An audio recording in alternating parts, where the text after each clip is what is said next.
All right, so let's call the meeting to order. We'll start with the pledge. Get the flag going. That's one thing I didn't have up. You're so quick with it last time.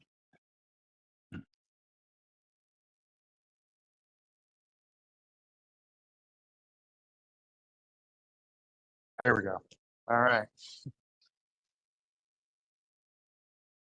Pledge allegiance to the flag, United States of America, and to the republic for which it For which stands, it stands, one nation, under God, indivisible, with liberty with liberty and justice for all. all. Thanks, Mark. Back to the agenda. So we've got approval of the meeting minutes, and there's actually several. There's actually a total of 4 that that we're going to approve. So Yeah, we have a problem with one of them. I don't know how Yeah, we're there gonna were- resolve it. I have 2 amendments. So if we could make on this one, if I can make, if I give a motion to, let's see what we do here under here. A motion to amend the item on the agenda to also take up the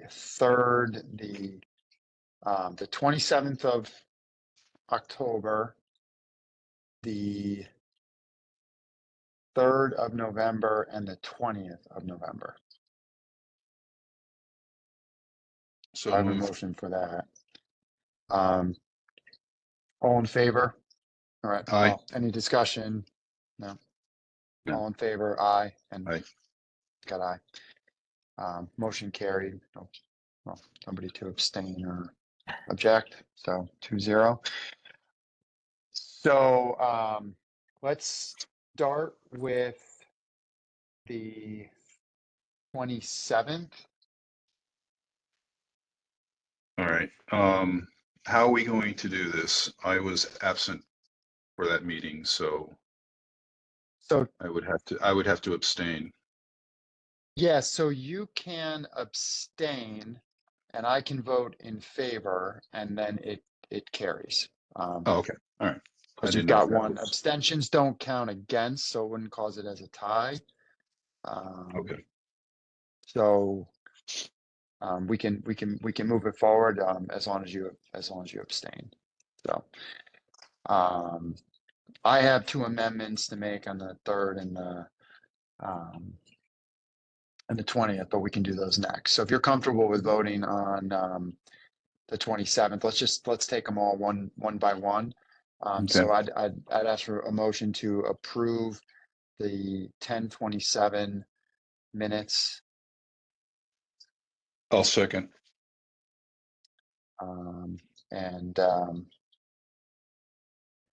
So any further discussion on the 10/27? No. All right, all in favor? Aye. And then you're gonna, and we got nobody opposed and then you're gonna abstain. So any abstentions? I'm abstaining, yeah. Yes. Perfect. So we've got 1-0-1 on that vote, and the motion therefore passes. So let's go with the motion. Let's see, we'll go with right. The 11/3 is the next date. So we'll go with a motion.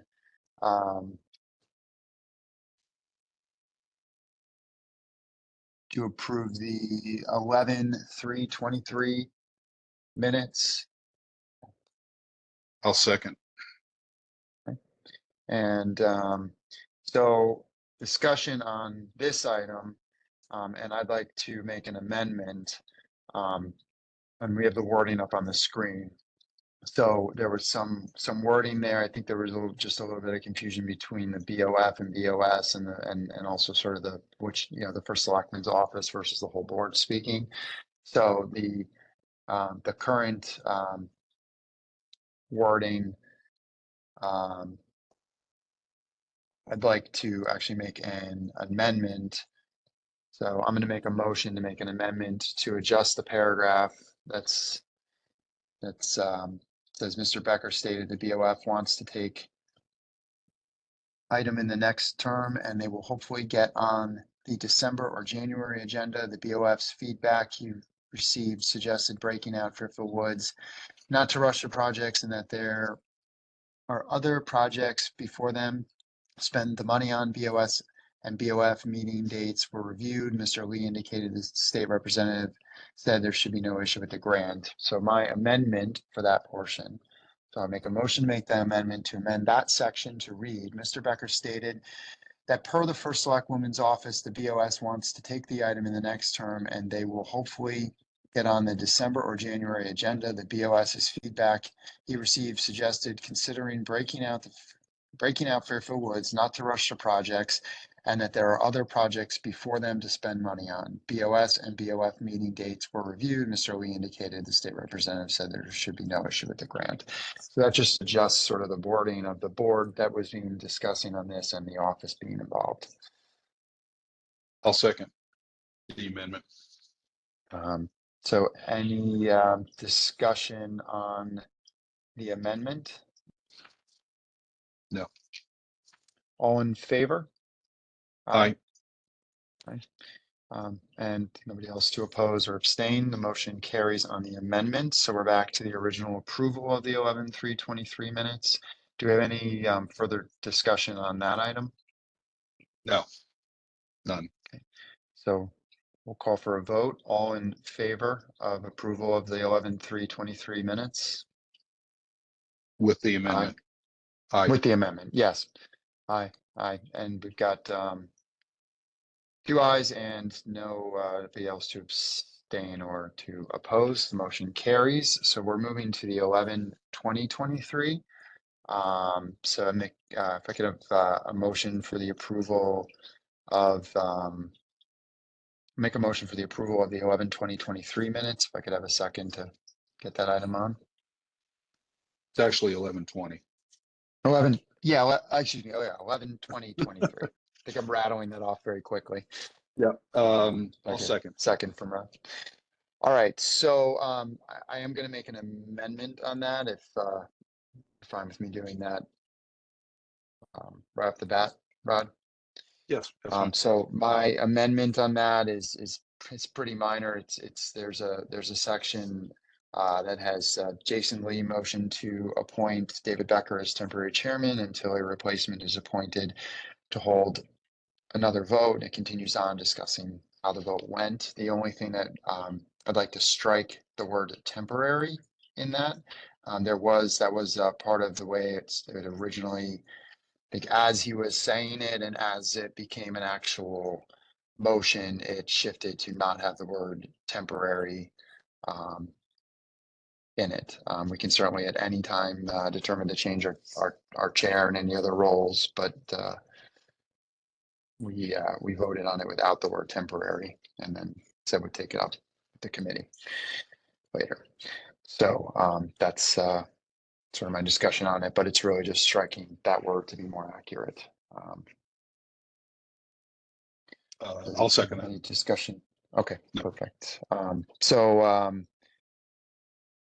any second on that? Any discussion on the amendment? None. Call for a vote on the amendment. All in Aye. favor? Aye. Aye. No opposition or abstentions available. So we've got that carries unanimously. So the amendment has now passed. We're back to the original 11/20/23 minutes. Do we have any further discussion on the 11/20/23 minutes? Just, I have a question on the HVAC, paragraph B under project update. December 5th, it's the last sentence, and the Board of Finance asking for an additional $60 million. 60,402,600. We're not asking for an additional $60 million plus, are we? No, we're not. So committee is going before the BOS on December 5th and then BOF asking. Yeah, it doesn't even total.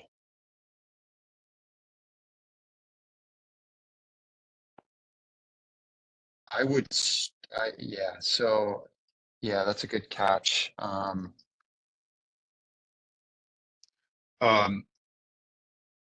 I'm we trying to just think say of asking where. for an additional,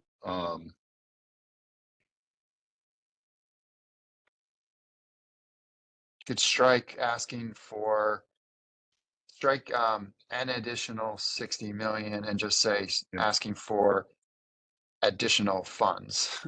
additional funds, yeah. So, I, yeah, I can, I'll make, I'll you want to make a make the motion. amendment? Yeah, I'll make a motion for an amendment to paragraph B on the project update, last sentence. The original sentence states, and then the BOF asking for an additional $60 million. My amendment is to scratch an additional 60 million and asking for an additional fee. Funds, Additional funds. funds, funds, Asking yeah. for additional funds. Yep, so we'll strike an additional 60 million and that number and Correct. say, instead say for additional funds. Additional funds, yeah, Okay, correct. all right. And I'll second that. And any other discussion on that None. amendment? Otherwise, all in favor? Aye. Aye. And no opposed or abstained. So the amendment carries. We're back to the original minutes. Do we have any further discussion on the original minutes as amended? No. Okay, so we're gonna so we'll call for a vote now on the 11/20/23 minutes as amended. All in favor? Aye. Aye. And no opposed or abstained available. So that now has passed unanimously. We're moving to the 12/1 minutes from last week. And I'll make a motion for the approval of the 12/1/23 minutes. If I get a second for that. Second. Okay, any discussion on those minutes? None. Likewise. So no further discussion. We'll call a vote on the 12/1/23 minutes. All in favor? Aye. Aye. And no opposed or abstained available. So that has now passed unanimously. And Mark, if you could put the agenda back up, please. And Sheila, I will send you the three wordings. I'll also add Rodney's adjustment in there as well and send you an email to make that so you've got it exactly as worded. Thank you. So, all right, so we're at the project updates and then we're going to do the presentations. I realize we're at the 9:30 mark. So do we want to, maybe we'll take the commissioning, maybe we'll take the items out of order and let's bring the commissioning up and then we'll come back to the last couple of items before we finish. So I'd make a motion to move item number 4 and items number 4 and 5 ahead of item number 3 on the agenda. I'll second. And any discussion? None. All right. All in favor? Aye. Aye. No opposed or abstained available, so the motion carries unanimously. All right, we're up to commissioning shortlist. Mark Schweitzer with Colliers. We have Van Zelm at the 9:30, and then we'll have the second presentation after them. So, Bill, Stan, I'll turn it over to you for a 20-minute presentation, and then a Q&A. Okay, good morning. Can everybody hear us? Yep, good morning. Yes. Okay, so I'll just share my screen and we'll get started.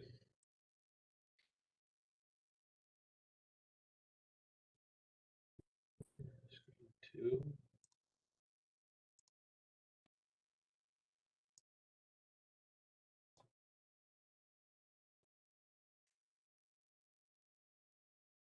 Okay, can everybody see my screen? Yes. Okay, perfect. Yep. Okay. So my name is Bill Donald. I'm with Van Zelm Engineers. And with me today is Steve Krasinski, one of the principals of Van Zelm. And I know we're limited on time, so we put together a little presentation here to hopefully address the items in the RFP, and also for those that haven't been aware of us or worked with us before, we got a little bit of company history, and then we get into the project a little bit. So it's the next slide. The agenda here looks like there's a lot of stuff to talk about, but we'll go through this pretty quickly.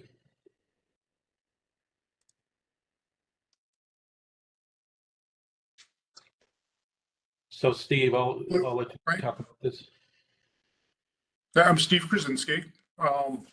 So Van Zelm Engineers is a 80-person engineering firm. We're a full-service mechanical, electrical, plumbing engineering firm that does both design work, construction administration, and commissioning.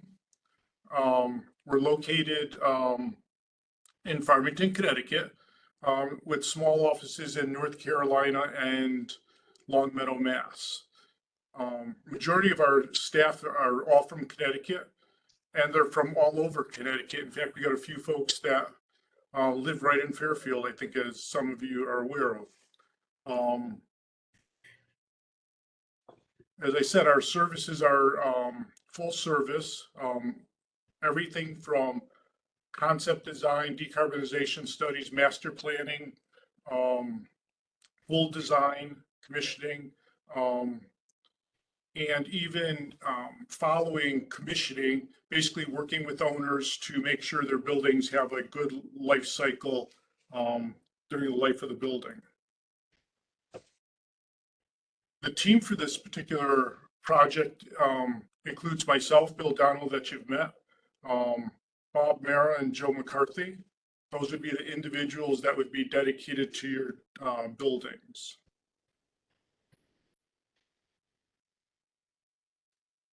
Go to the next one, Bill. So just a little bit about us. All of us have been with Van Zelm for a long time. Personally, I've been with Van Zelm over 34 years. Bill over 20 years. Keep going.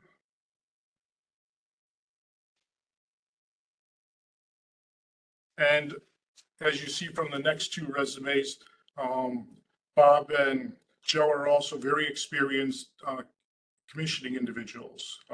They have backgrounds in temperature controls, building systems, and the firm works as a collaborative group of people. So the thing is, we all share knowledge, and the commissioning folks do get to work with our design individuals, like when they're going through systems, plan reviews, and so forth, as part of the commissioning process. Yeah, and I'll just interject on a couple of folks here. Bob Mara, who some of you are very familiar with lately, because we've been working a lot down there.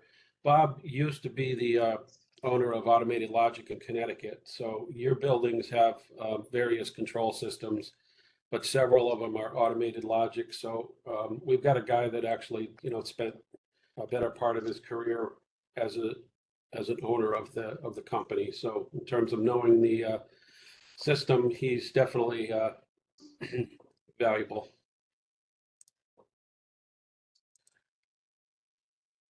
So as Steve said, I just wanted to highlight sort of our credentials. I know you have our resumes and all that, but just some of the things we think sort of set us apart. as Steve said, we're all certified building commissioning professionals, and we have professional engineers, lead accredited professionals. Joe McCarthy, from his previous life, is actually an S1 license holder. I've done some classes at the University of Hartford, which is actually where I first met Sal. I think it was 2007. So that's how far back we go in terms of our relationship. And, you know, as far as commissioning, we've created an article for the Handbook of Professional Practice related to commissioning a few years back. And of course, you know, we're members of all the trade organizations to stay, you know, up to date on all the technologies and all the industry. So just to kind of stay on the qualifications piece, we've been involved with, you know, and you'll see later in the presentation just how many buildings we've kind of worked on, but we have a really good intimate knowledge of your buildings over the years, since we've had a relationship with you folks for quite a while. So I think that's a pretty valuable, you know, we have a whole separate file structure on our server with every single school and drawings and everything we've done. So your project calls for what's referred to as VRF, variable refrigerant flow systems. You have specified LG for these particular projects. We have lots of experience with VRF. They can be tricky, as I'm sure some of you know. So we've been to the training courses for pretty much all of the major VRF manufacturers and gotten certified in the commissioning process for those. So we recognize the need to stay on top of the technology. So as we said before, we have many years in our group experience collectively. My background before 1998 was in facilities. We have people that have done balancing. We have people that have done building automation. So we kind of purposely have a wide range of experience, because commissioning isn't just one thing, it's many. And we have, you know, we have got a pretty large, extensive public school resume.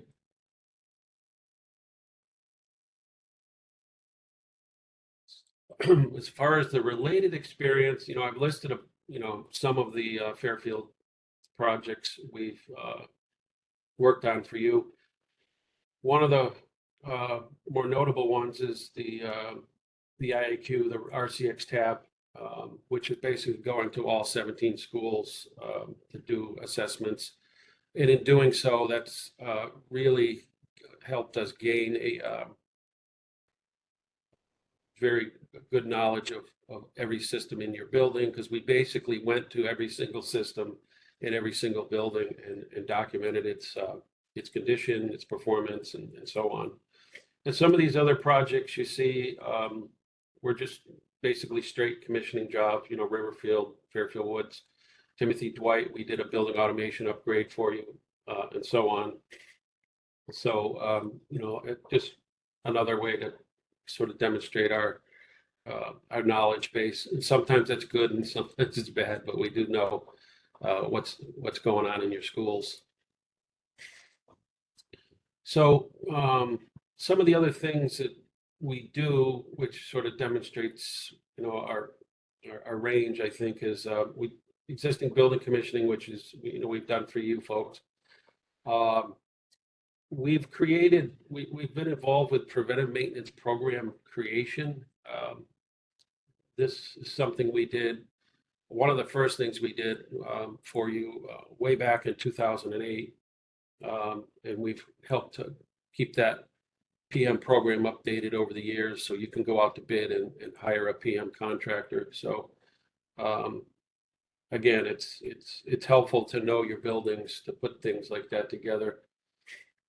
And ongoing building monitoring, you know, and we'll get into this a little further down, but that's basically us staying involved with your project to monitor the buildings well beyond occupancy, which is something that we sort of make a point to do, because you can't just leave a job at the end because the contractors are done and think there isn't seasonal things to do and other things that come up. So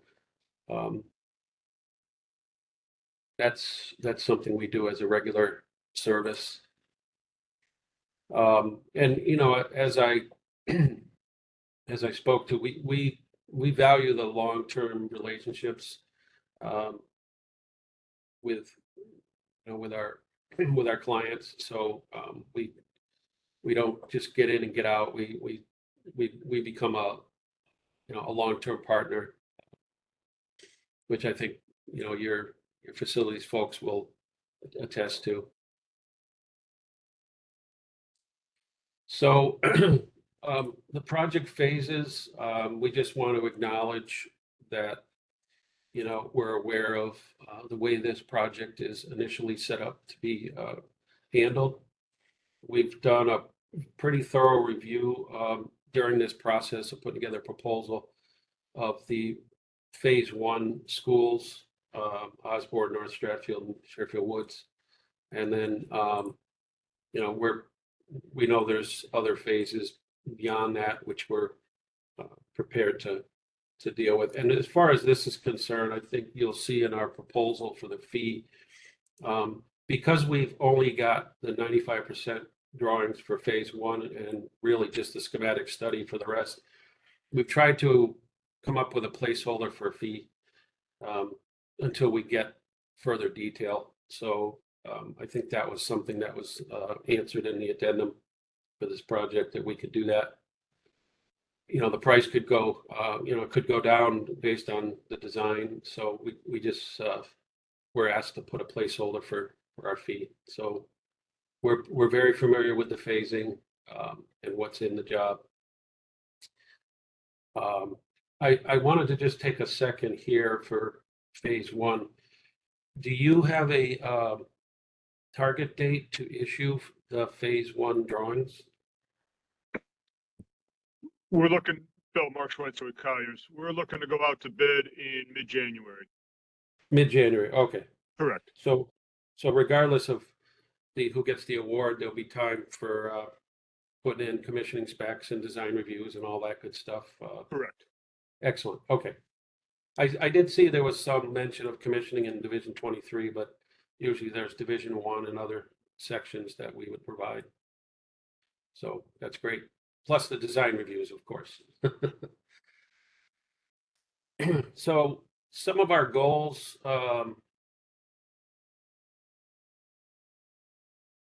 we want to make sure everything is clearly identified in the bid docs in terms of commissioning, so the contractor carries the cost properly.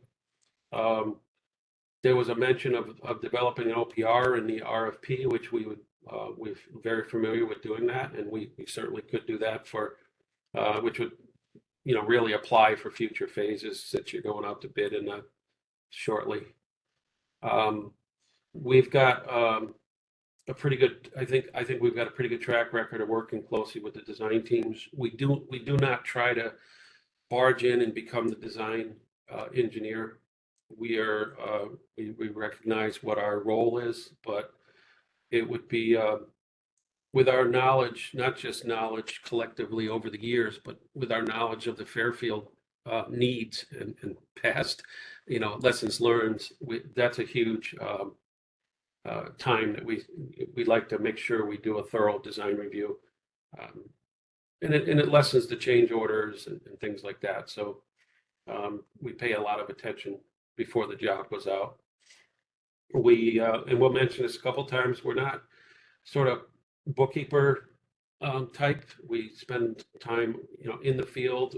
Certainly there is office time, but I think our value is really being hands-on. And I think the contractors appreciate that as well. Because we're not, we try to come to a solution. We're not we don't go in, make a list, and then leave. We solve the problem. So we want everybody to look good when the job is done. We put the systems through extensive functional testing, which is, something that all commissioning folks should do. And then the seasonal testing, we recognized it could take a year, believe it or not, to go through and complete a project when in terms of the testing, because you've got all of the seasons to contend with. So if we test in the summer, we know that the winter time is a whole different set of rules. So, and then we put a lot of focus on a turnover, because once you guys have it in your possession, you have to deal with any issues that come along. So we try to make sure everybody's trained and prepared. I think you're specifying the VRFs for this project as LG, which I know the Fairfield facility staff has gone through the LG training, same place that we did. So that's good. Hopefully you get the system that you want. And just the last thing I'll say about the goals is, the lessons learned from previous Fairfield projects, that's getting to know, we got to know, your facilities, what they're looking for, and same with, your control contractors. We've learned what some people are doing and not doing. So we have people that I think they realize that if we're on the job again with them, that there's things that we're going to be looking for that maybe others wouldn't, because of our depth. We always look out for any energy saving opportunities. It's just part of our sort of DNA. If we see something we think would be a little more efficient, we make recommendations. And again, we do this as just a commissioning agent. We certainly wouldn't go in there and look to redesign what's already established, but there are different ways to do things, different sequences, things like that we over the years have kind of learned, of different ways of doing things. So we're pretty collaborative when it comes to that aspect. We do realize there's lots of documentation that should be done throughout, because at the end of the day, you're not just going to take our word for it that everything works. We did a good job, thanks. And this is sort of a living document that you get at the end, which sort of shows what we've done. We make sure your as-built and O&Ms, it's kind of one of my biggest sort of pet peeves, being from a different industry before joining Van Zelm in '98. I could attest to how important turnover documentation can be, and it's not important today. It's important 10 years from now when someone's looking for something. So, and then of course the training. You have very capable, competent facility people that are, I'd say, above many school districts.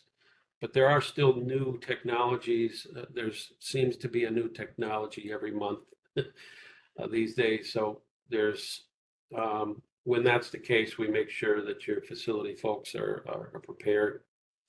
And the last one, I said, become a long-term resource for Fairfield Public Schools. That's something we sort of pride ourselves on, because if we get a call at 6 o'clock at night or on a weekend, we understand, things happen, and because of our sort of institutional knowledge, we encourage, the phone calls, because we do, again, I hate to keep stressing how much we know the buildings, but there's a lot of details that, we can provide, a lot of documentation, if you need it later on.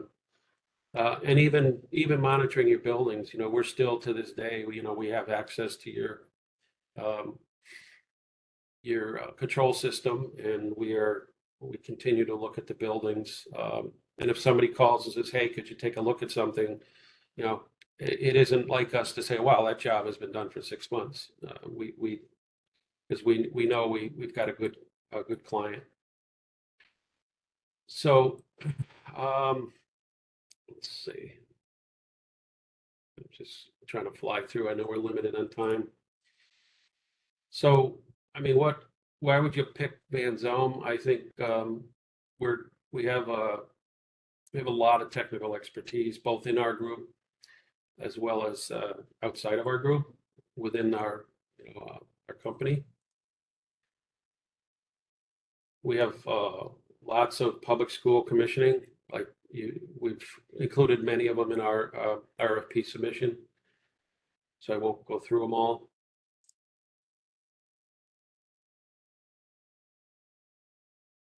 So as we said before, we're all experienced, certified commissioning folks. We have a pretty large depth. And we've demonstrated a history of successful commissioning and retro commissioning project. And I think the way I gauge successful is whether or not the phone rings for the next job. And that's important to us, because we take it pretty serious, as you could probably ask your folks. We get it. We take it very, very serious. Each project very serious, very personal. And once again, just hands-on approach is our sort of core value. And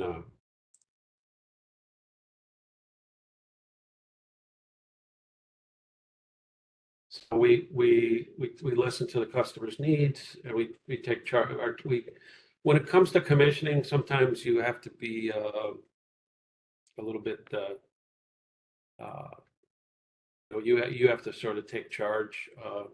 It's basically what we're doing is wrangling a bunch of different trades to get all together and speak. So we're not bashful when it comes to being your sort of project manager to help make some of this happen when it comes to the commissioning. So I went through it fairly quickly, but I realize you probably have other interviews, so I think that's around 20 minutes or so. So Steve, is there anything that you wanted to add before the questions? No, any questions? Thank you for your presentation, Rod Van Duzen. Just one, actually. You said it would take approximately a year after completion of the project for the commissioning process to conclude. That's all included in your costs, correct? Your proposal? Yeah, that's a good question, because what I was trying to mean was it's more like I've had projects that finish in the springtime. So we say, well, we're holding time, and we mentioned the contractors also need to hold time for summer and winter and so on. So when I say year, that's probably a little bit extreme, but there are times where we stay on the project, and monitor for as long as it takes for us to be comfortable that we can say, yes, everything is where it should be. And contractors need to know you can't, if you're finished in April, we still expect to see you summer and winter. So that usually it's pretty standard. I don't know that too many people would, other than some of the contractors that are looking for their retainage so they could leave. And most of our time, because of our knowledge of building automation systems, we don't necessarily always need the control technician by our side, all of the time. But there are still things that we find in the summer, in the winter, and so on, that need to be addressed. So we make a point early on to tell the contractors, hey, just because we're done in April doesn't mean we're done. So I hope that answered that. Yes, thank you. I'm okay question wise. I appreciate your presentation and thorough and along with your bid. So Rodney asked the one thing I might have. Our timeline with this is a little bit more constrained, but I think that's fair enough. That shouldn't be a problem. Mark, yeah, just Yeah, I've got a there's question. something. Yeah, go please. I guess looking through the proposals and all that, where do you see the biggest potential issues with this project? Where do we see the biggest potential issues with the initial phase one or overall? Yeah, phase one.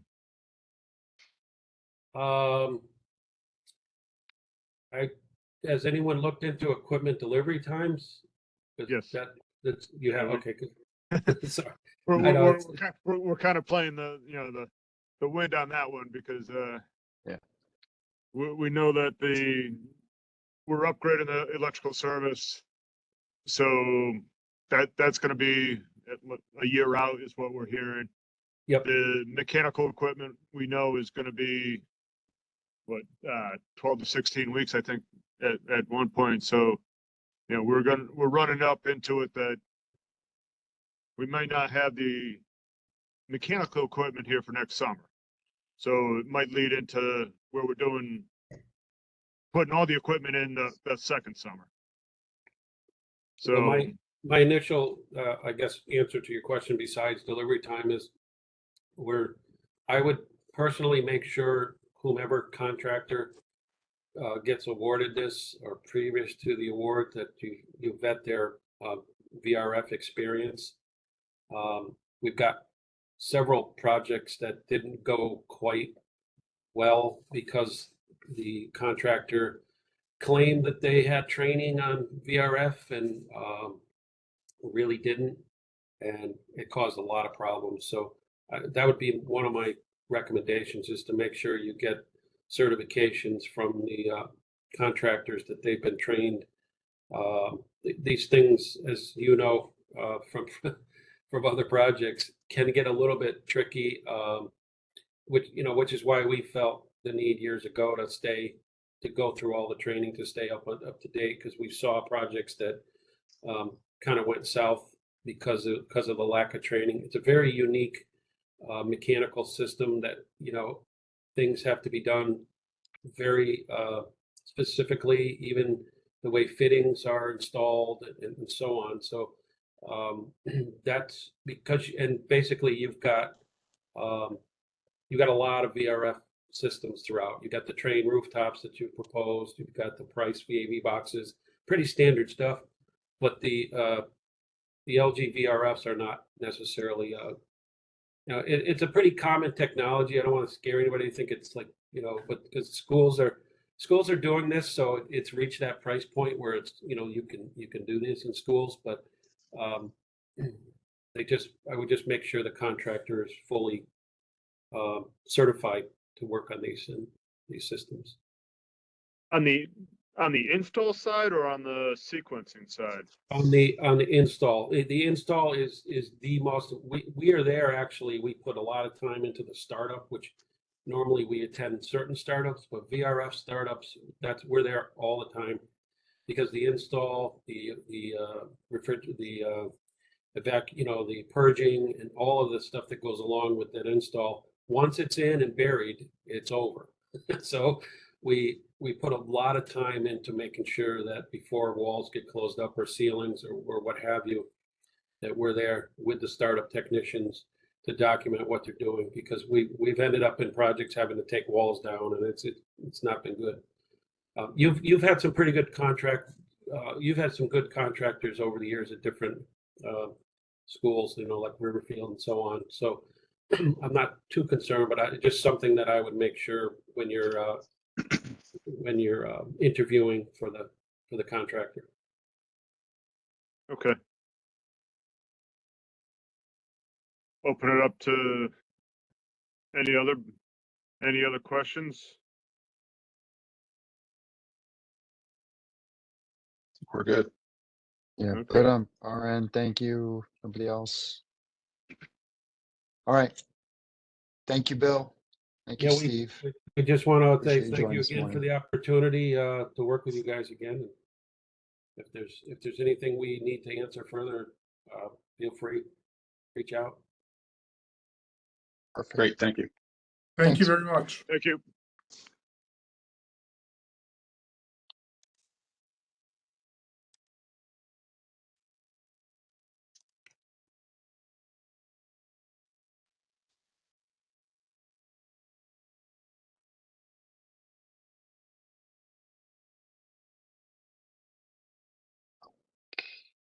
Okay. Mark, you gonna tee up? Yep. Thanks.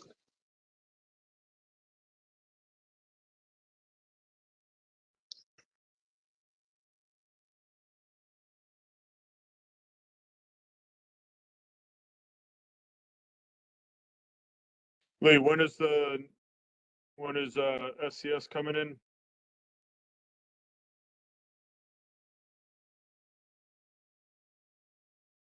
At 10 past 10. 10 past. Okay. Um, I have a Can question. we- Did, yeah, did we, yeah, go ahead.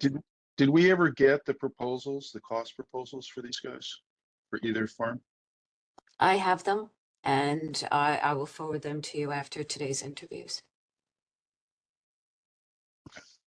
Okay. Do we, if we're getting, so we had discussion and potential approval. Do we want to finish these, get the cost pieces, and then come back then for the actual approval? And I asked purchasing to some degree, and that they have this as a split. So do you want us voting on it before we see the numbers, or do you want us to see the numbers and then put the voting? But we can send them to you like as soon as SCS finishes. Do you have access to your email? Yeah, yeah, And then it can be a part of, it can basically become a part of the conversation, but okay, right, I mean, that's fine. Just on my end from a timeline, so and it's be maybe a Mark question, but if we decide to, I mean, obviously if we pick someone today, that's great and it brings them in the fold, but if we waited a week, that's not the end of the world either at this point. Any real impact, Well, we lose the or you week. want me? You lose the I- week, so you want them, Well, Okay. we lose the week, and with the holidays, and it makes it worse. Okay, makes it worse, So- and we got to get him a contract. I mean, we can, the Okay. commission, what he was talking about with the specifications and all that, those can, even those can be inserted if they don't get in on the 15th of January for the bid. If they get in, the 18th, we can do that also. okay. Let's do well, they're coming in at 10:10, that puts us to 10:40, and then I've got about 10. Could push it to about 15 minutes, so. Yeah. I'm trying to think what else we have for, or the updates, so. Well, I mean, Worst case, if we have to vote on, we could do a special meeting, not wait till Friday, and we can have that be the only item and do it virtually. So, okay. which we could spin up as soon as midday Monday if we wanted to. I don't, Yes. Can we get into the project updates? Seeing that we have, 4 minutes? yeah, I mean, so, yeah, let's do that in our 4 minutes. So, I technically I need a motion to, table items number, yeah, I need a motion to table item number 4 and 5. can I get a second on table Second. item number 4 and 5? And discussion, all in favor? Aye. No opposed, abstained, unanimously passes. So we're back therefore to item number 3. So project update wise, there's not, unless Mark's, maybe else on the staff has got anything earth shattering as to the actual details of the projects. The biggest piece here is that we're just working through the boards. We're going to now be at the Board of Selectmen at 3 o'clock. We actually want to be there preferably around 3:30 on Monday at the latest. So I'm going to get there earlier than 3:30. So, but there's a few items ahead of us. They're holding a special meeting, this item and some others. And then it will, if it passes that, it goes to the Board of Finance. The Board of Finance is holding a virtual meeting as a special meeting for this topic on Wednesday.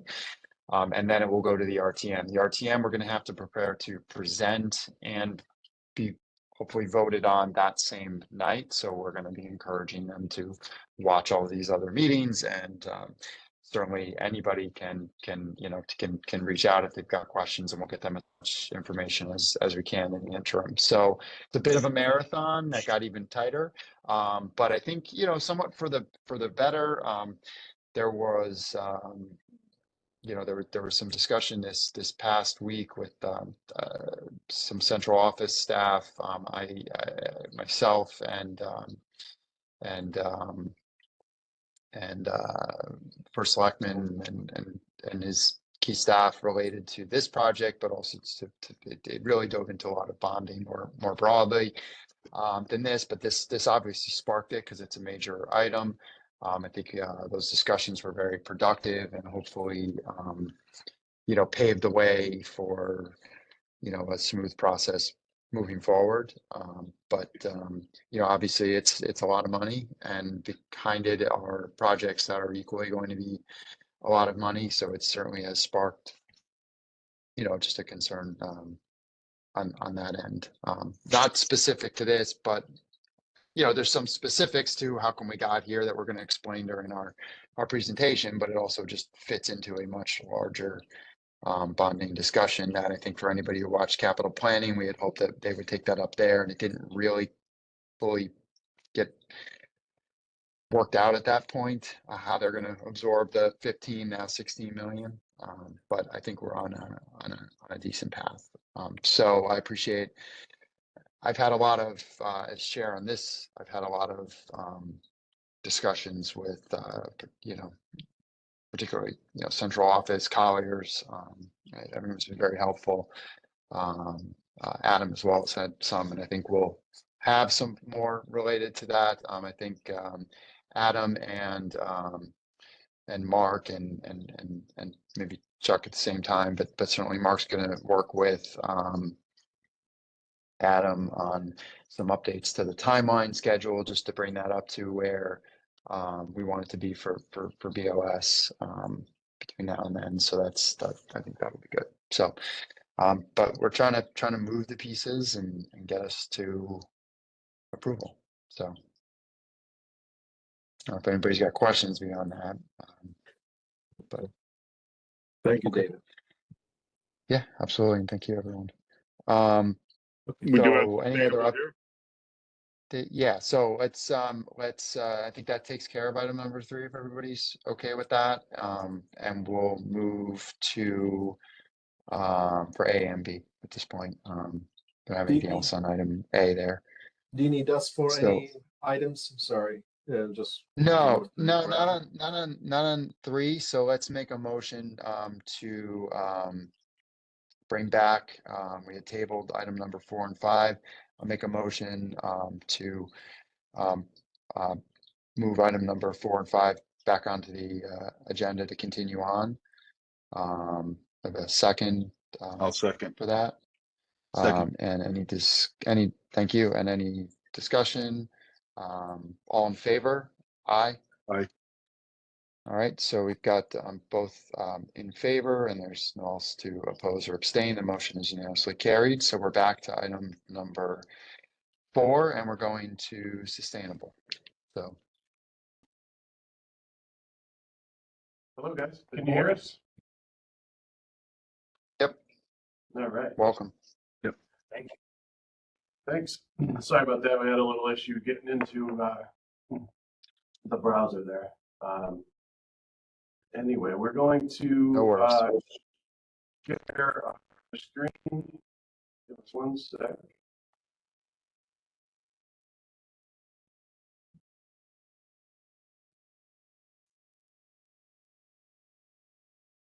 Mark, do you have to stop sharing? Yes, I think they stole it There from you me. go. Perfect. We can see All it. right, can see that? Yep. Let me just drag it over so we can see it too.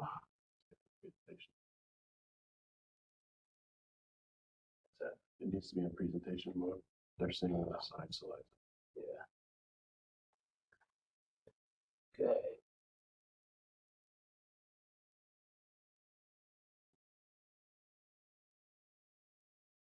All right. Good morning, everybody.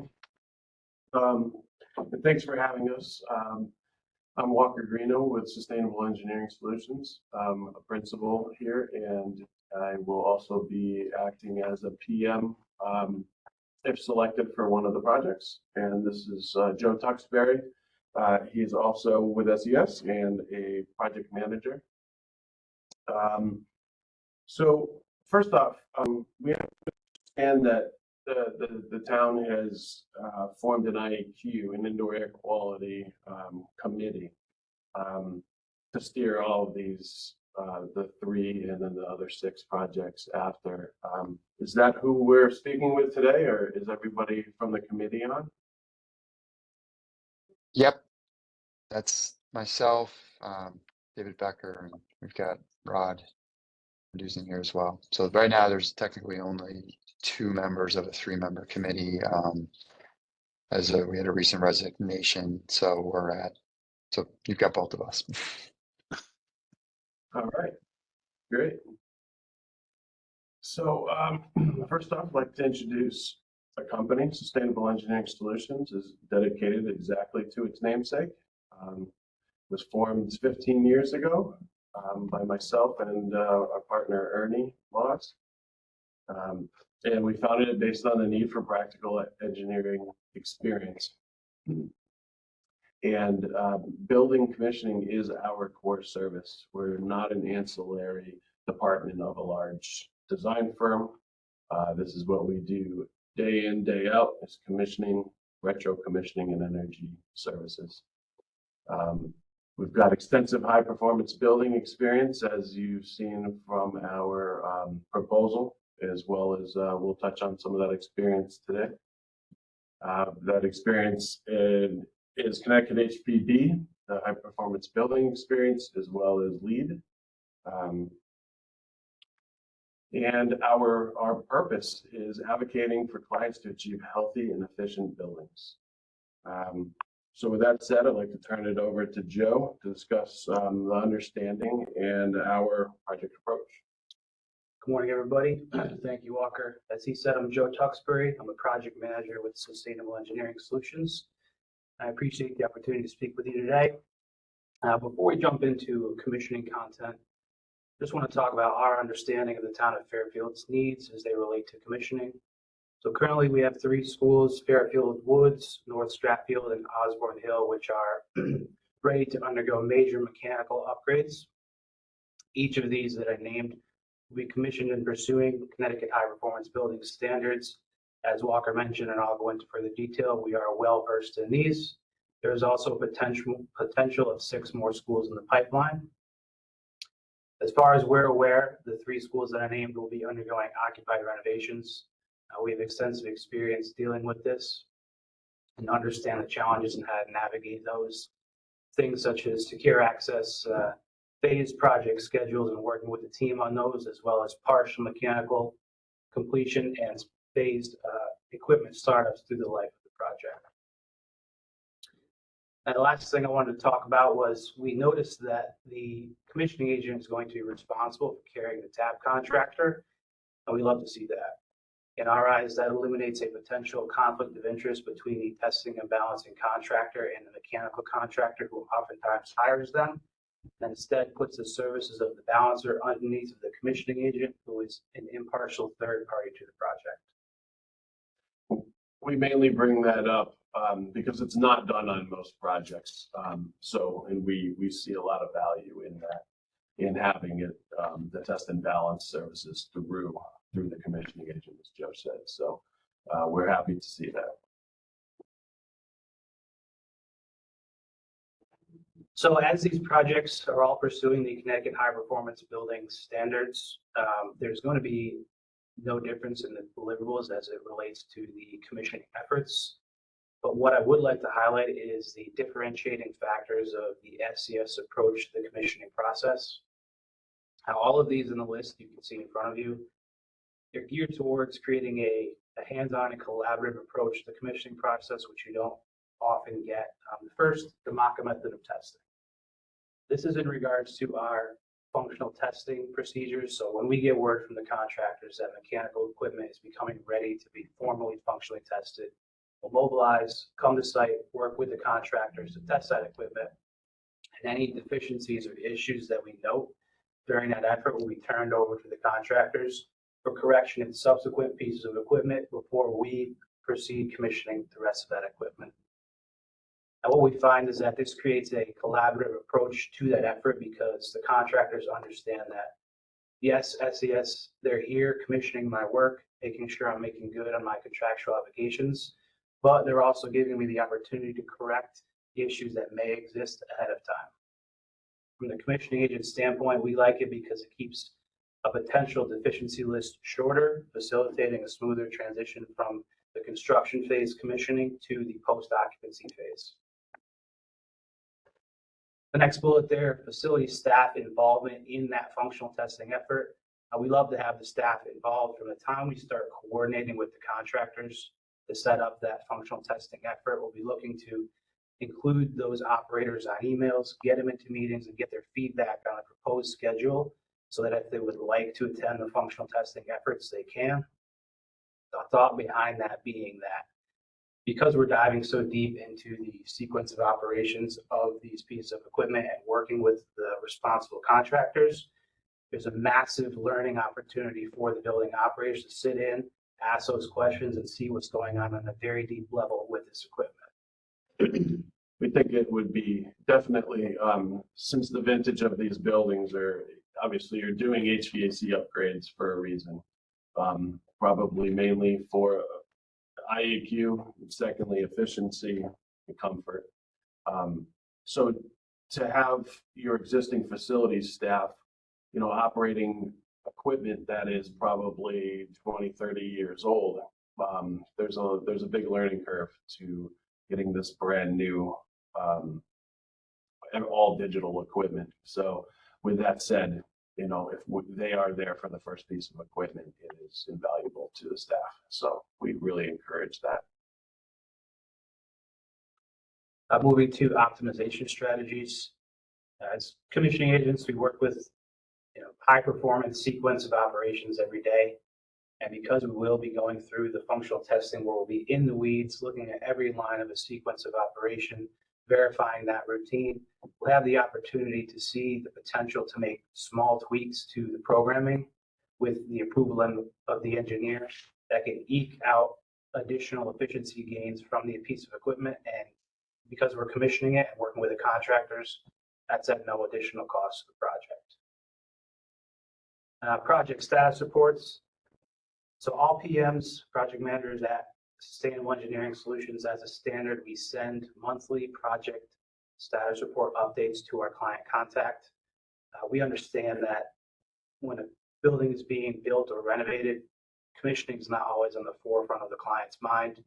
And we find that the periodic updates with information as where we stand with what deliverables we've accomplished, what's to come, and any issues that we're seeing that relate to the commissioning process are valuable to the client.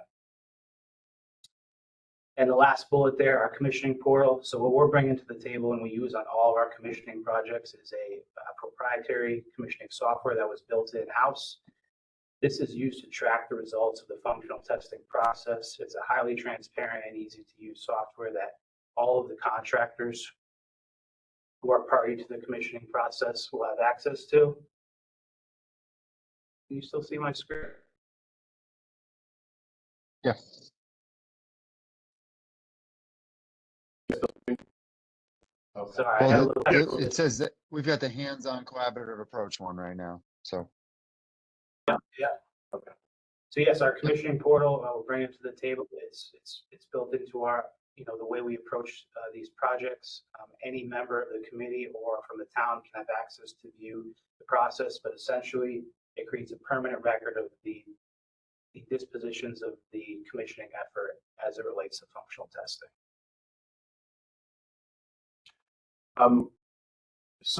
One more thing to this, Joe mentioned at the beginning of this slide that Connecticut HPB dictates our scope and deliverables. And so what you're seeing here, this approach, these are things that are outside of that scope, typically not done by our competitors, and that's why we wanted to highlight some of these. Some may have some things like this, but this is our specific approach to that. We didn't want to go through every single one of the deliverables and bore you for 18 minutes of it, just going through a laundry list of items that we're all contractually obligated to give. If there are any questions on those, we're going to open up for questions at the end, and feel free to ask.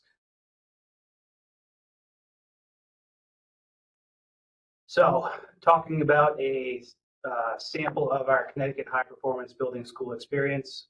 Just a note, to date, we've successfully commissioned over 40 buildings to these standards, and we're currently engaged in multiple others. As you can see, we've commissioned multiple buildings for the City of Hartford, Town of Groton, Town of South Windsor, City of Waterbury, and the CREC administration. Just to highlight a few, for the City of Hartford, it's the Martin Luther King Jr. School, and the Town of South Windsor, the Orchard Hill Elementary School. At the completion of both of those projects, the Connecticut Building Congress awarded them the Project Team Awards for the collaboration between team members to design, construct, and commission those buildings. The key takeaway, though, from this list is that we develop repeat clients. Our clients, they see and they value the approach that we take to their projects, and they continue to involve us as future capital projects are brought up and set in motion.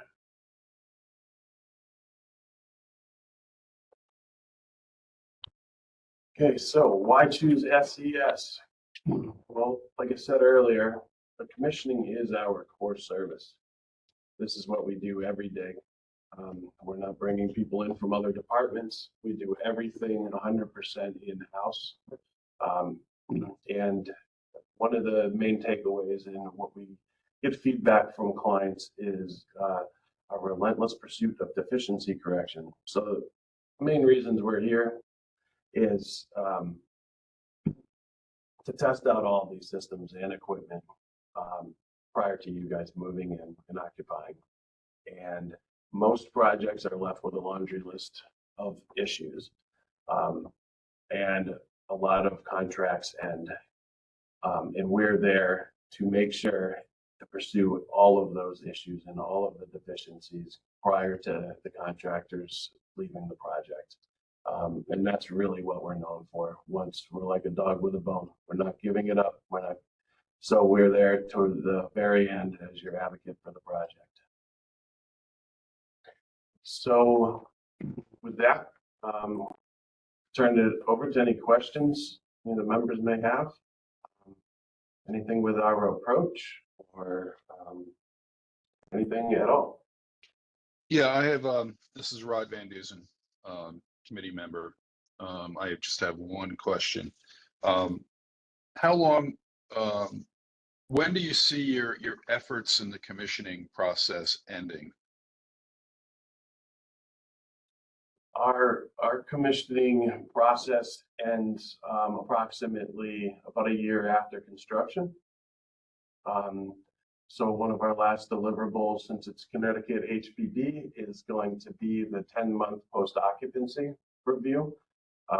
So we bring back all of the stakeholders 2 months prior to your general 12-month warranty typically you get a 12-month warranty on everything in the project, and then your specific warranties and extended warranties on equipment from there on.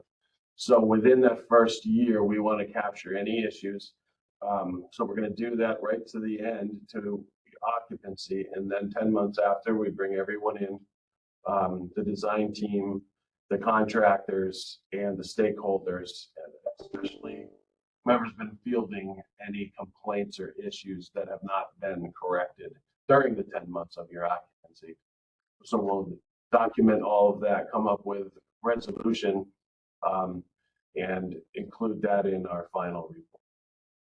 Great. And we're on call if there is an issue during that 10, 12 months. You folks are available Yeah, absolutely. 24/7, 7 days a week. It's something like that. Something like that. Yeah. No, Okay. yeah, we don't walk away from any of our projects, and one of the main reasons we have repeat clients within municipalities is because we don't walk away from anything. We're here for the long run. You know, you've got a long road ahead of you with another 6 coming once that's approved. So it'd be a long relationship, and we wouldn't be going in. Great. Thank you for your presentation. Thank you. Thank you. Any other questions? So I'll let Mark ask his question. And that can count as mine, it's fine. So, Okay, Mark Schweitzer, I'm good. Colliers, just, besides the lead times on what we're experiencing with the electrical equipment and the mechanical equipment, what are the other big issues, potential big issues that you see with just phase 1 of this project? I think one of your main issues is going to be coordination in occupied buildings. And trying to test things in phases as they're coming on. Say you've got a small wing that you're going to be turning over. When you have a DOAS system that serves, or a rooftop unit that serves that equipment, and only 10% of it is tied in at that time, you're not going to be able to do certain things like properly balance and so I think that's probably going to be one of the biggest hurdles, is mating the design intent with how the actual schedule is going to, and how it's going to work around the occupants. I see that as being an issue, and that's where we come in, and we talk about schedule right from our kickoff, because we are the last people to come in. You've got your ATC contractor and your balancing contractor, and then your commissioning agent to give it the full blessing after that. So it's in our best interest to coordinate and make sure that this all happens seamlessly, or we're just going to have issues from one phase of a project to the next. With the lead times, we may not be installing equipment till the second summer. So, I mean, we may be doing work in the first summer or over the school year, and may not get it till the second summer. Or if we do get it in bits and pieces, we may need to balance the test and balance the portions that we do have, and then do an overall as a final. Gotcha. And on a particularly tight timeline with these grants and benchmarks and things too. So certainly, Gotcha. not that every project isn't unique, but this project's rather unique. Mm.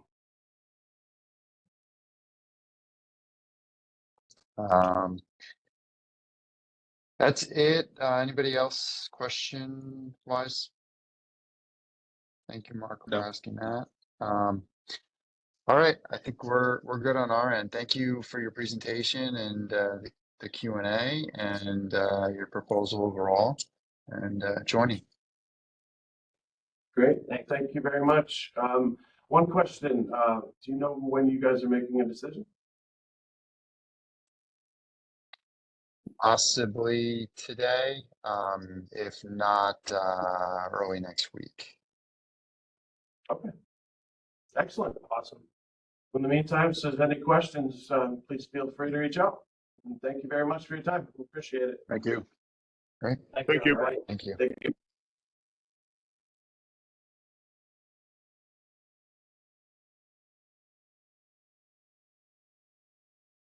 Okay. So I think the cost piece was the next one, if you want to send that. So we had the full snapshot and so we're on, so we're done with item number 4 and now we're moving to 5. So discussion and potential approval of commission agent. So do you want to, Adam, you guys want to send those docs so we have them next? Lee, are you on it? Lee's sending them right now. Okay.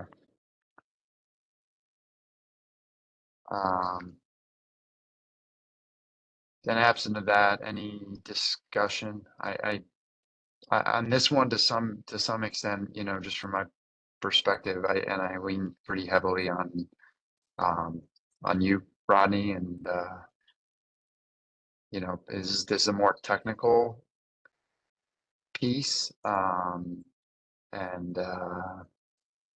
you know, where I lean on you for your experience and perspective on it. Obviously, I like yeah,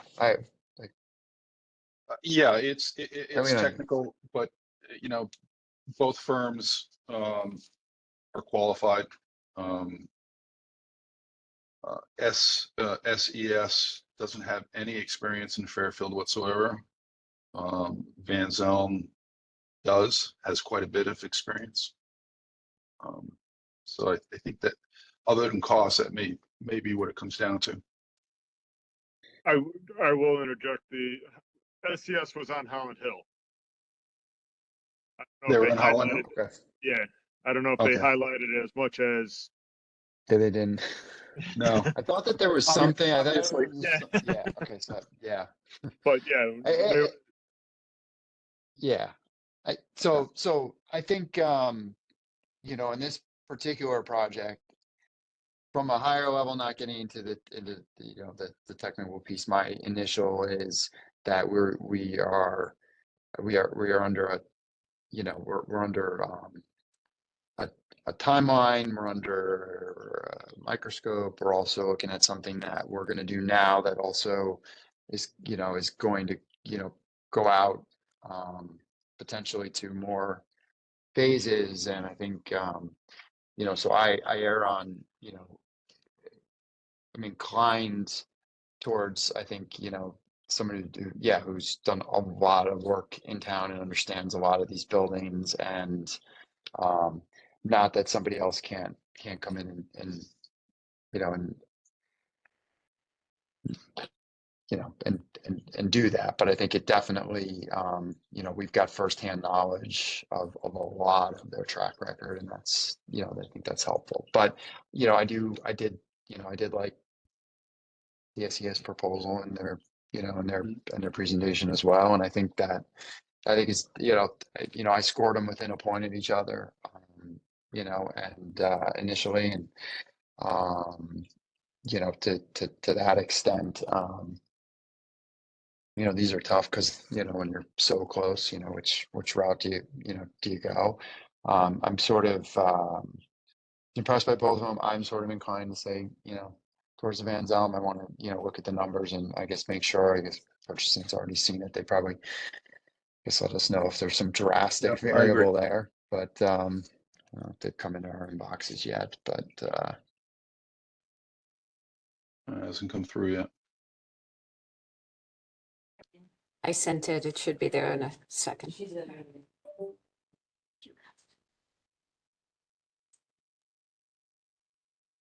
perfect. I popped see up. it coming through. So we can take a moment here and Yep. on our own I just end got and it. review those. Thank you, Lee.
Rodney, let me know whenever you're ready.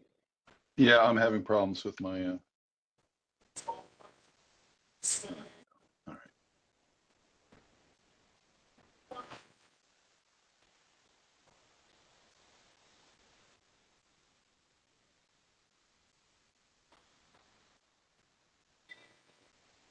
Sorry.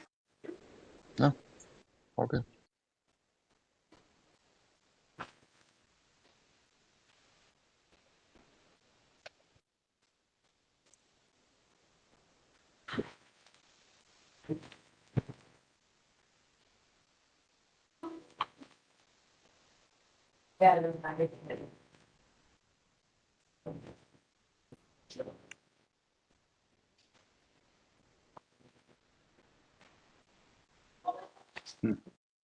SES is, SES is considerably less.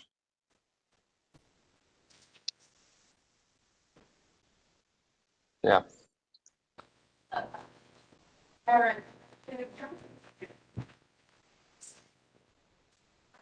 It's, it's roughly I tried to cancel and just, 25K school, I guess. I'm just doing free song. Dude, They're easy, he gave me easy. Lee, can you mute? Yes. Yes. Lee, can you mute? Just trying to go through. You were on mute. SES provided some hourly rates. Do we have any gauge on how those look? I mean, if they're low and then need to start adding in additional efforts, is that where they're going to get us? Or? Yeah, I noticed that Um, I didn't see the hourly rates on the other 260. No, these proposal, are in but- line, with what I'm used to seeing. the amount of hours. Pardon me? So for instance, I mean, you've got 3 hours listed in some spots and 8 hours listed in just right off the bat, right? You've got the hours the numbers are quite different for the Yeah. total hours they're estimating on between the two, and that's I think how they're getting to these rates, right? Right. So, like, for example, 90 SES has what, 12 hours for review of 90%, whereas Van Zelm is 20. Yeah. I mean, who's right? Yeah. Is it somewhere in the middle? You know, Yeah, Van Zelm did not give out their rates, correct? No. no, it didn't look like. I know there's some didn't appear that way. I mean, you could back their rates somewhat into it, but yeah, they didn't give their rates. Mark, in our budgeting, what did we assume, or did we assume?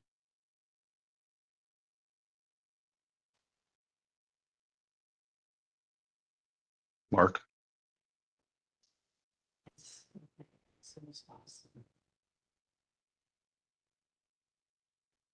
You're on mute, Mark? No. Sorry. That's all right.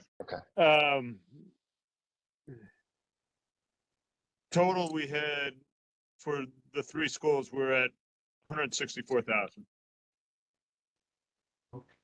164? Yes.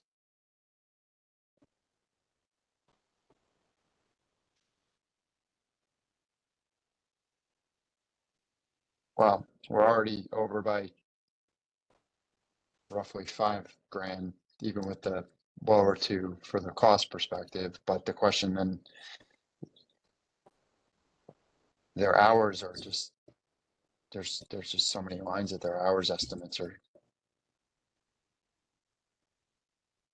Yeah, they're just.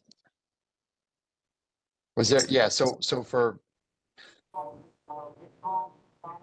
Is there another page in here, Lee, with for Van Zelm that has their hours? Because they're gonna bill based on those, right? And they've got these estimates in here that clearly compile. You can't just back it out into, one number because unless they're flat Still rating whoever they profile. have, which doesn't make sense. Yeah, you have different categories. I just pulled Yeah, the that's files what I from mean. the USB submission. So they didn't, That's what they didn't provide rates. No, unless it's somewhere in their original I'll take a look there. submission, the quality, like the.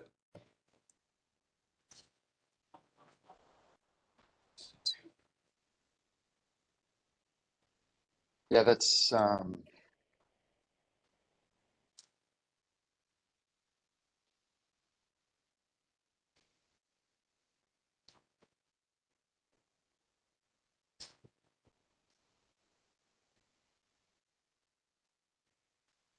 Yeah, it's a tough one. yeah. Inclined towards them, but the fee thing actually really does change it. Partially, it's like now trying to figure it out, but also, yeah, I'd rather see their, you know, I'd like to see their rates, and if the rates are in line, then that's different than their. I mean, we could reach out to them. It sounds like you're already sort of prepared to come back for a special Monday. I mean, we can ask them to give us their rates today. Yeah, because I mean, if we Yeah. went with Van Zelm, we're considerably over that 160.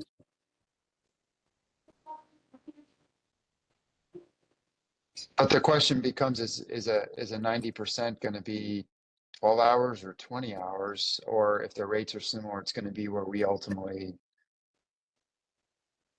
were going to land either way to do it right.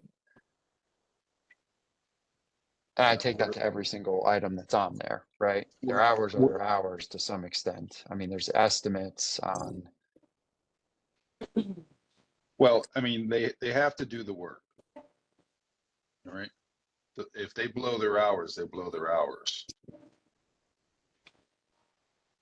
well, yes, but what I'm saying is these are, if it turns into 30 hours instead of 20 hours and both of them are wrong, it's, if I'm understanding here in this bid, right,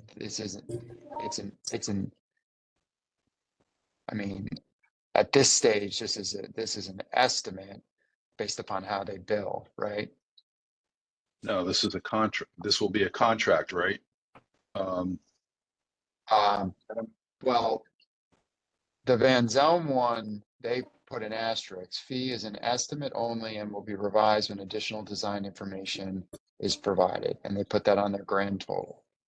They did do that. Okay. Correct. I will say that it does not. No cost for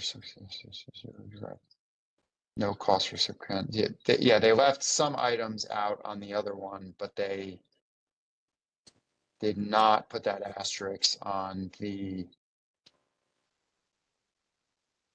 They did not put the asterisk on the SES proposal.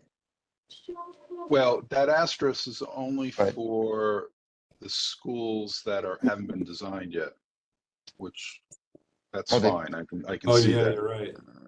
So the other three schools. Oh, you're right about that. I'm sorry. I'm So, with this because yeah, that proposal has the other ones and it's only on. Yep. Nope. You're right. So, so this would be a contract, correct, Adam? Yeah, I mean, Lump every sum- RFP lump is sum. subject to some fee negotiation if we desire to, but yeah, basically Yeah. Yeah. Yeah. So No, you're right. Van Zelm is at 258,300 for the three schools. SES is 175,700.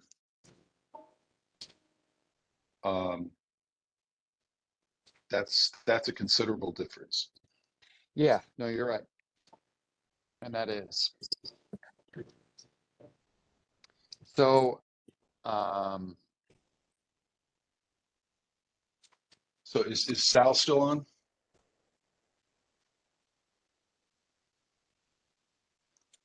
Yes, I am. What's been your experience with either firm? But my feeling is Van Zelm is much more detailed in their commissioning.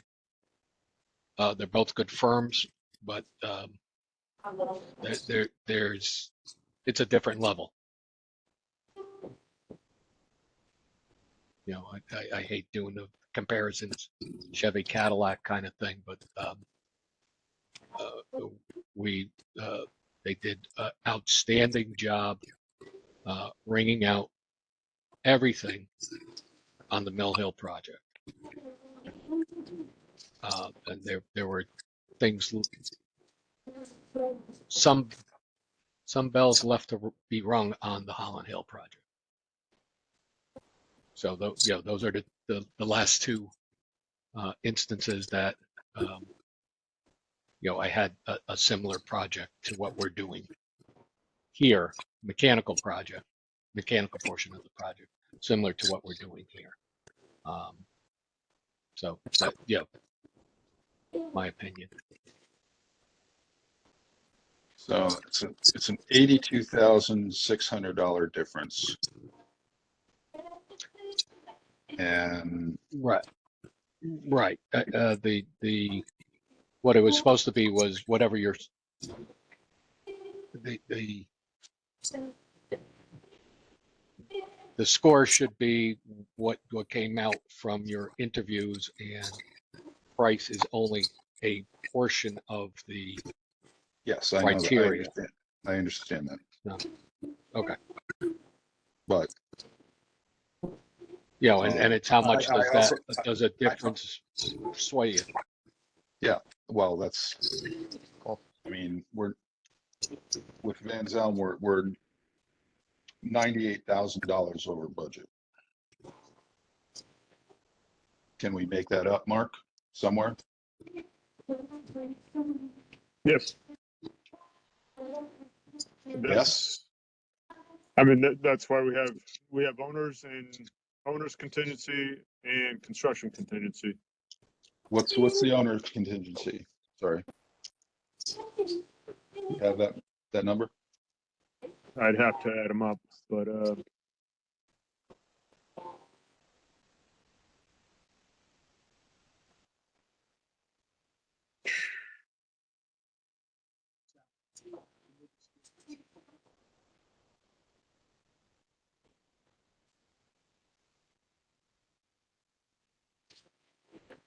we're carrying 5% on it, so we are above.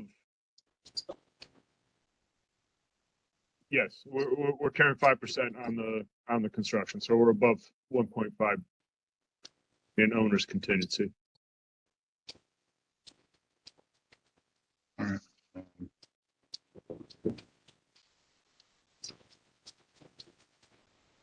David, thoughts? Yeah, know I you mean, have to get off. no, and my other items been pushed a little bit, so I'm all right now. So let's try to hammer out what we can here. So I think we're right off the bat, I think we're over by 10 anyways. We're over by Right, no matter what. I didn't add it up. $15,700. Yeah, thank you. So I do, of course, worry when we start going over now, and we're already over and going to boards, but I think that I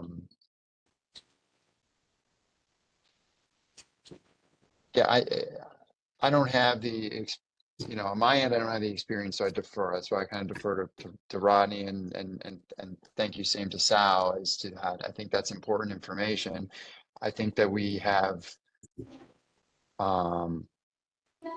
consistently wanted, I have consistently from my perspective, and I think everybody else here, to really get this, get this done right and for the long haul.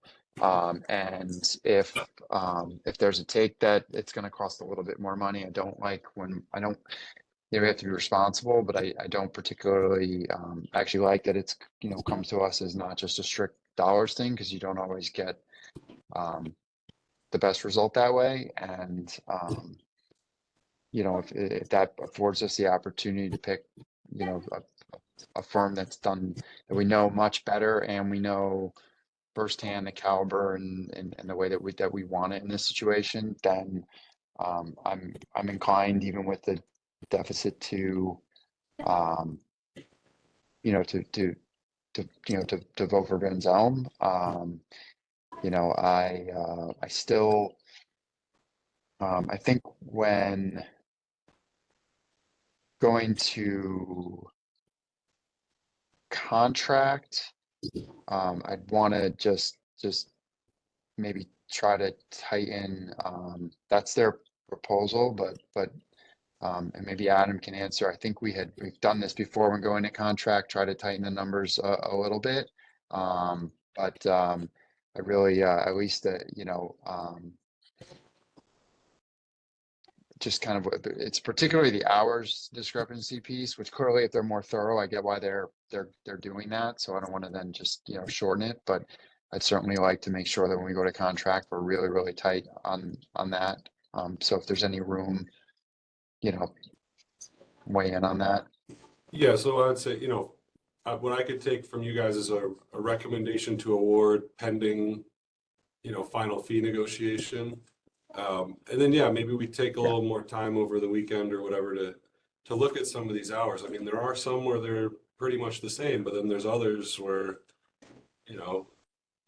SES has less than half of the numbers. So is that just they're artificially low, and Van Zelms are really more accurate? Or, so I think it's worth having those kind of conversations with Van Zelm that, they're if they're the highest ranked, but that we need to work on the fee, or at least look at it. I think that's fine. We can get the ball rolling. Yeah, I think, yeah, thank you, Adam. That's exactly what I'd like to see happen. But I do want, yeah, I do want to keep it moving, and if your office can work with that, and central office or Colliers is needed for, advisement on that hours piece, that would be helpful. Yeah. My experience with doing these things is that the rates are not going to vary that much. In fact, if you did an average, I did a quick average. Van Zelm's at about $145 an hour, and SES averages probably about the same, about $145, $150 an hour. So.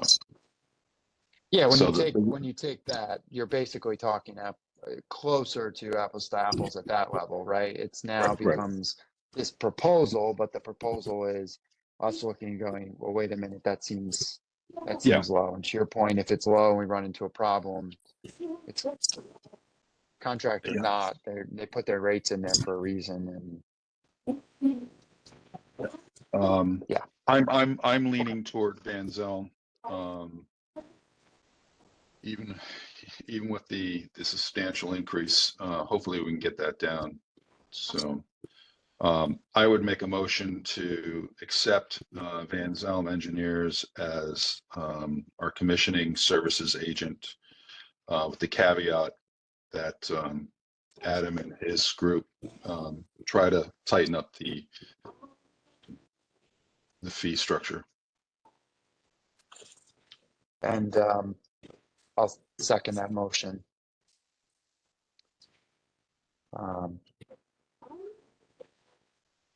So do we have any discussion beyond that? I think I beat it to death enough. Less so, but likewise. Anybody else have any input? We all kind of did. I don't think we have central office, other than public. We've got one viewing member, so I don't know if Jason, you've got anything. Anybody else on staff, anybody have anything? But just before we do a vote on something substantial, I'd ask on public.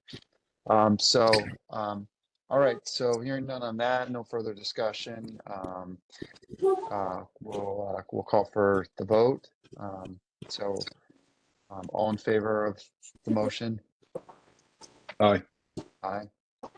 So we have no abstentions or opposed, so we've got unanimous, all in favor. So next steps go to Adam, and you can coordinate with central office, Colliers, any of us as needed. Appreciate that. Appreciate your office's time continuing to work on this for us, and let's see what we can do to get that hammered out and quickly, so that as Mark brought up, obviously, we're heading into a already tougher time schedule wise, so we'll get them on board. Let us know otherwise. So next item on the agenda is new business. Does anybody have any new business? No. I just have I believe the Wednesday before the last meeting, we sent over the contract to the town. And just to report on that, it is upstairs, I guess, Adam, and you're gonna check in with them to see if we can, Gilbane's contract, sorry, and get that back to Gilbane. Yeah, it's sort of a strange or unique situation because the Board of Selectmen actually, voted to approve the contract back in August. But now, I know there's sort of minor edits that Gilbane is asking for, but I'm just not 100% confident right now that with a new town attorney and new first selectman that they'll just sign off with the changes. I don't know if they're going to want to say it has to go to the next Board of Selectmen meeting for reapproval. I mean, don't quote me on that. I don't feel 100% confident so far. So, but I'll let you guys know. Hopefully they'll just defer to the previous administration's, approval. Okay, thank you. I know there's some emails back and forth trying to get it hammered out, so we'll get this wrapped up soon. But everyone's working on it, and we appreciate Gilbane's patience through that as well. Yeah, Adam, if you want to, I can give you a shout after the meeting just to kind of walk you through some of the facts if you have a minute or two after, if you want to. Sure. Thanks. Okay, any other new business? No. All right. We'll make a motion to adjourn. I'll second. All in favor? Aye. All right. Well, thank you, everybody. We're scheduled for next Friday as of now as a virtual. We've got a marathon set of meetings that everyone will be at, so I'm sure we'll see each other around all that. Same deal. There might be moving parts over the weekend. Just talk. Thank you, everybody. Have a good rest of your Friday. Thank you. Bye.